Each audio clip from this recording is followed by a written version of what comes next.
You have to either figure out proof of humanity. Yes, that's a good way of saying it. Proof of humanity. Yep. Or you have to mark humans. Either way actually doesn't sound that great.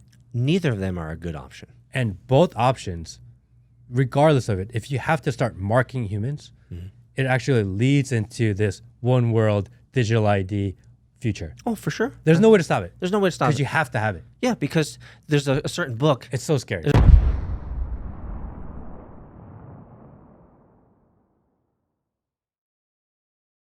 We also know that the future of AI is a thing.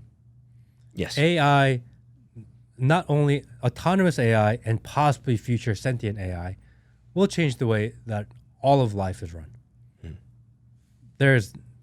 We are so far within the AI cycle, and seeing the new iterations of ChatGPT are scary. Oh, bro, I'm loving it. It's scary though. I'm using it. Yeah. Yeah. It's I awesome, mean, though. the amount of critical thinking that it does, and if people are like, oh no, ChatGPT is stupid, like it's so woke. No, like it's extremely smart. It's crazy smart, and it is significantly smarter than you, I, or anyone watching. Yep.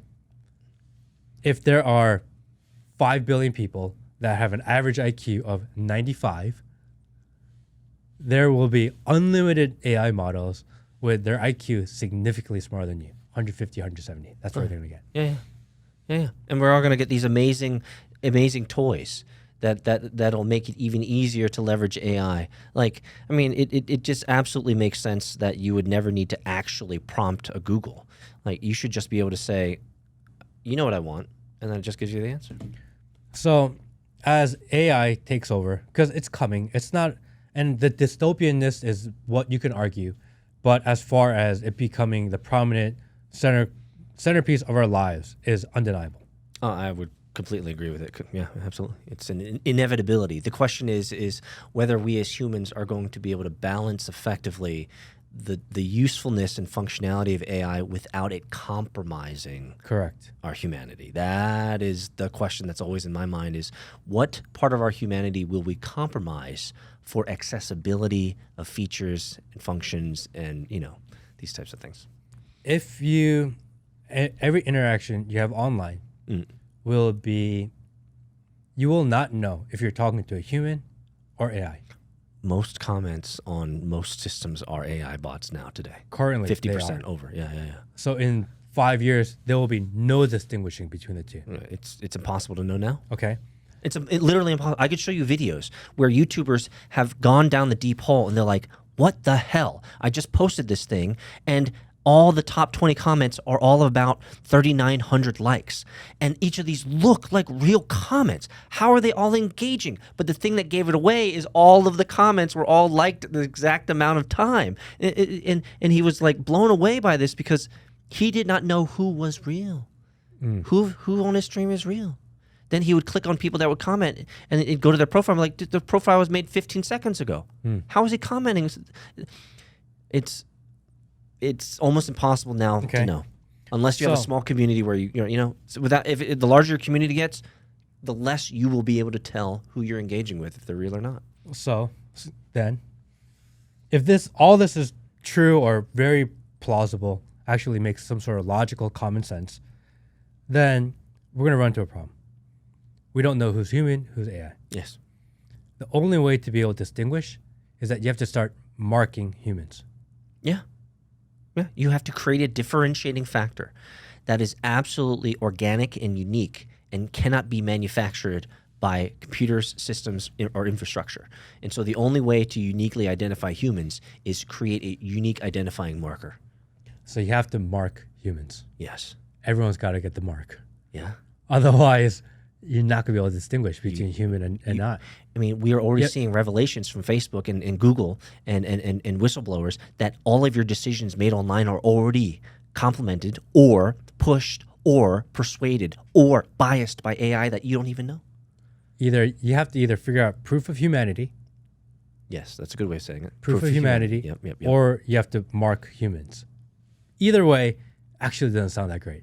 Neither of them are a good option. And both options, regardless of it, if you have to start marking humans, it actually leads into this one world digital ID future. Oh, for sure. There's no way to stop it. There's no way to stop Because it. you have to have it. Yeah, because there's a certain book. It's so scary. There's a certain book that talks about. I wish if I you- wasn't thinking about this stuff these days. if you would like to eat or drink, or like to engage in trade, then you must have the mark.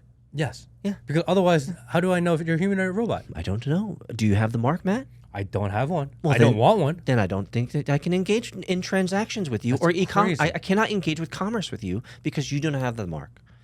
But I can eat my sludge, my daily allotment of sludge, because the mark tells me that I'm allowed that much per my carbon emissions. Today I pooped too much, so I can't eat as much as I'd like.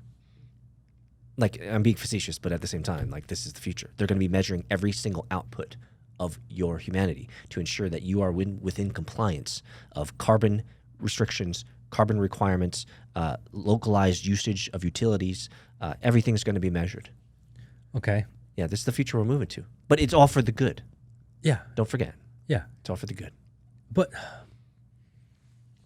You pulled this out of me. I don't like getting this dark, but like if you pull in the darkest moments of my heart and you say, "What's the future look like?" It's like, dude, I'm a technologist. I've been a technologist for 2 decades. This is where the future is headed, and it's not good. it is not good. It's not good. But I And- mean, I'm gonna die before that hopefully happens. But my Or it could happen children's- in 5 or 10 years. The well, way according things to are the wrapping up- Agenda 2030, where they've relatively made it fundamentally clear of the plans of one world government, right? One, all this stuff. And the timing of that 2030 number actually times up with the ramp up of technology. And It's it, actually pretty damn accurate. and It's it ac- scarily accurate. not only is it scarily accurate, but it also maps certain other interesting calendars of different civilizations in which the patterns have clearly shown that between the period of 2020 to 2034 or 2037, depending on the model, that a huge calamity is going to be happening in our decade. So we're living through very interesting times. I'm glad that I have lots of ammunition and frozen food. Well, and I don't want to be a doomsday person. Yeah. At the same time, I think it's important to at least consider the reality of this. Because I think this really spurs on from the conversation with BX, is that these things are happening. And just because you ignore them, just because you don't want it to happen, doesn't change the fact that it's happening, that it is coming. And it's actually a scary proposition because there's nothing you do about it. The greatest example of this today that is spitting in our faces, the obviousness of it, is everything that's happening in a certain little city where there are about 50,000 residents and they've had about 20 to 30,000 undocumented individuals raid their small town. We are seeing the absolute manifestation of these policies wreaked upon a small town, and every abstraction of lessons learned from there is exactly what's going to happen to America. Displacement, replacement, higher prices, crime, consuming interesting things. It's only Well, going to continue. Like this is the trajectory of all of the policies of our leaders today. So the AI futurist will argue that the growth of AI will actually be deflationary in pricing because all the systems will get better. They'll be able to do more work. They'll be able to accomplish more. They work 24/7. They don't make mistakes. They are significantly smarter. And because of that, the price of goods will go down. Yes, I've heard that argument. Right? That it's deflationary because like your cost of goods sold goes down significantly. Yeah.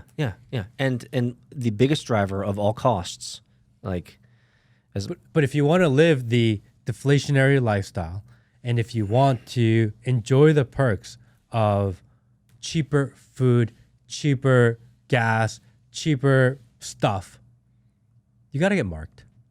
yeah, Because you have to prove you're human. Yeah. That you deserve to live the better lifestyle. Yeah, exactly. In these 15-minute cities that they've talked about, so it's all coming to fruition slowly, Matt. And the reason is because we don't have enough Matt Kim podcasts who are willing to talk about the growing evil that's happening in pockets of the world that people want to shut their eyes and their ears and their mouths to. These are not fun topics to talk about, but what I appreciate, Matt, is that you're willing to do the work. Right? I've never heard truth be told, for everyone out there that's listening to this, we sat down and we preambled this talk about BX over lunch. And Will was there too. I was, you saw me. I was Shocked. I've never imagined the depth, I think. I know I've been on the dark web, deep web. I've seen some crazy shit. But you guys were telling me there's moral and ethical rules and codes within this evil, which for me, I'm thinking if it's evil, it's evil. There are 19 different levels of this. There are levels to it. But like, I was completely shell-shocked over lunch. Like me, who feels like I'm relatively savvy to the world, you know? And so like this stuff needs to be talked about because it's growing and it's true and it's real. And I don't know what the solution to how we save ourselves. I don't know if it's about saving humanity. I don't think that goal may be too big. Are we on the Titanic? What you're saying? I think the best we can do is create lifeboats and give people an opportunity to jump on board, and we could at least save your soul. That may be it at the end of the day. I don't know what that looks like. I don't know really. I don't have a point to this. We just started talking about it, and I just somehow went down this rabbit hole. But all I know is when I think about Titanic, I think about that bitch who let Jack freeze in the water. Man, you should have helped him up onto the raft, bro. Like anyway. But if you want to know more, Rose, and you want to know where we end up going with this and what the solution even looks like, and I would feel weird saying join our Discord because we just said don't join Discords, but join our Discord. I think we'll eventually have a mailing list. I think we need to have one. Yeah. Because the more I start thinking about this, I can't stop thinking about it these days. It's all I've been thinking about. And I feel like there's going to be a solution, or at least ways to think bigger about this type of stuff. So join the Discord, get involved, get updates, because once we get deep into the weeds of what that actually looks like, I don't know if that becomes public conversation. You're not going to be going like a Jim Caviezel on us, right? And go like off the reservation, and now you're creating these like documentaries of Satan is like, bro. No, I don't. I mean, I don't think that's. Can I bring up a conceit, and you don't have to respond, but like the more that you are traversing this planet and meeting such a amazing variety of human beings on this planet, you are opening yourself up to experiences, knowledge, situations that you would have never dreamed that you'd be having these types of conversations. Correct. We'll start there. And the thing that makes me think and wonder, because your faith has grown, your period, full stop, your faith has grown. And it makes me wonder, like, with all the evil that you see and all of the malfeasance and all of the negativity and all of the messaging and all of the, I would almost think that at some level, this drives you and motivates you even more to do what you just said, which is just help people save their souls. And you don't have to respond, to what that means. But this is just an aesthetic nuance that I feel like I've been able to extract from watching your journey here, is that, I mean, at the end of the day, there is a future that's happening. I think we both agree the trajectory isn't great. And yet maybe the salvation, maybe the recompense, maybe the redemption arc of the story is, if we can help people save their souls, then frankly, that might be the winning model. I don't know. That may be the only truth that's important. Because, I mean, I've traveled the country. I've spoken to people that are... You've traveled the world. I've traveled the world, spoken to people in all levels of society, from just like people that are activists and that just care because they care, to people who literally run parts of the world. And what I've come to realize is that there is a dark dystopian future that is on its way, and literally nobody has a plan, which is the scariest part of it all, is that the darkest parts and the side of evil have a very specific plan. They know exactly what they want to do. And the side that says we're fighting against it, there's no plan. So the Christian NPC would say, well, God has a plan. So what's that plan? I'm not God.